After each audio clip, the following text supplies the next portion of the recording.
Today, we're making chewy mint coconut macaroons that are sugar-free and require no baking at all. Let's dive into this refreshing treat.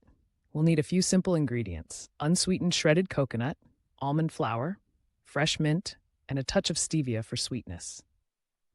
These ingredients may be simple, but they pack a punch of flavor and nourishment. In a cozy bowl, combine the shredded coconut and almond flour.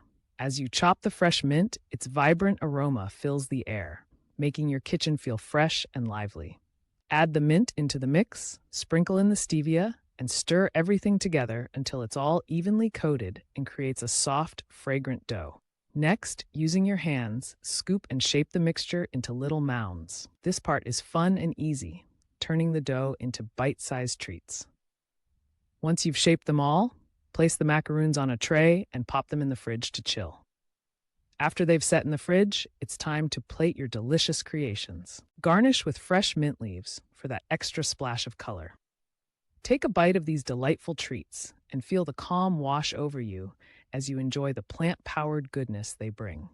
If you enjoyed this recipe, don't forget to subscribe to Ally's Leaf Lab for more no-bake, all-nourishing treats. Join us next time for more sweetness.